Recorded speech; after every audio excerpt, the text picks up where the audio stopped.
so many families, so many areas were completely decimated by these tornadoes or just the impact from the storm itself, Hurricane Milton, as it came ashore as a Category 3 storm on Wednesday evening. So, of course, we do want to continue our coverage here on Live Now from Fox. I'm showing you now on your screen just some live looks from around the state so you can really see the impact that's happening there as those families and folks are still trying to recover and pick back up those pieces after the storm came through. So again, right now, there has been a reported death toll of 17. This is according to Fox Weather. This is what we're now reporting here on Live Now from Fox. 17 deaths, I should say, have been attributed to this storm. So I now want to bring into the program Mike Boylan with Mike's weather page. Mike, thank you so much for joining us. We have been appreciating your coverage there on the ground.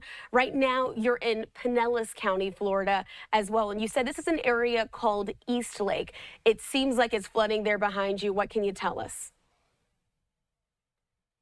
Yeah, there's kind of chaotic here. The water's coming up pretty quick. Pinellas County Sheriff's has a bunch of their amphibious big old trucks rescuing people, and then they're picking up people here in a bank parking lot, bringing them back home.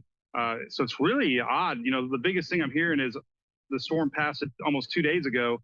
Now the water's rising. I just got back from Anclo River in Pasco County, north of us, and it's the same. Major throughway, State Road 54 is closed. There's a huge apartment complex with a lot of people had to be evacuated there. The water came in this morning, rise and caught a lot of folks off guard. So this is the big story happening now is the water has nowhere to go but up. And it's scary, though, for folks in the area. Mike, are you able to see any homes that are being impacted or people still cut off from being able to access again and start the cleanup process? I'm sure folks there are looking forward to this weekend to trying to get somewhat of their life back in order.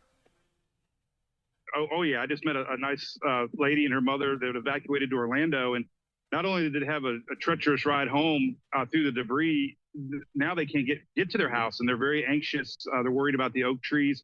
There's a lot of trees down in this neighborhood, so they're worried. Like, what am I going to go home to? And they can't get back to their house. They're over here. There's a line waiting to get driven back to their homes because the water's too high for normal vehicles to pass. And every time I see a car, I've seen 4 cars now get stranded.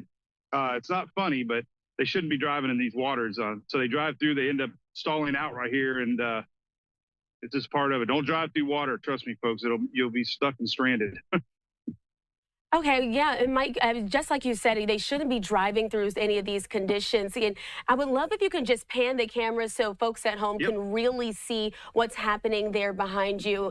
And it's going to be a long and messy cleanup. Have you even seen any crews out there driving by, assessing the damage? Of course, this is one of those areas that's going to be not cleaned up until a few days have gone by. So once that water has somewhere else to go.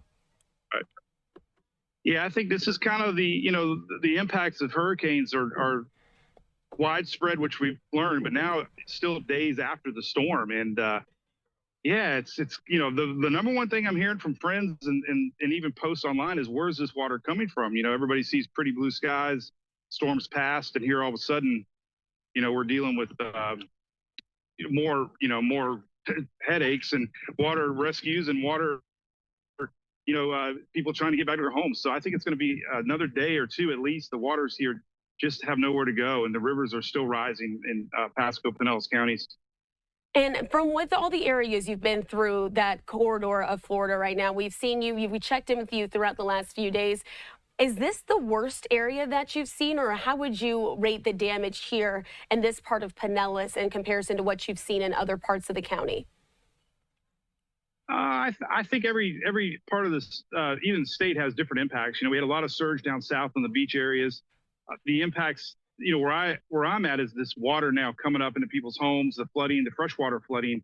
They didn't experience so much the surge we saw with Helene, but the wind damage. Pretty much everybody has had some sort of wind damage here in Pinellas County that they're going to have to deal with. And we have a lot of population here, and it's very frustrating for folks to come home to have to deal with this. I saw a debris drop-off area just north of us here, right at the Pasco-Pinellas line, and they're already starting huge piles of debris from the beaches, and so it's a it'll be a cleanup that's going to take several months. I remember back in Irma, it was a 6-month process.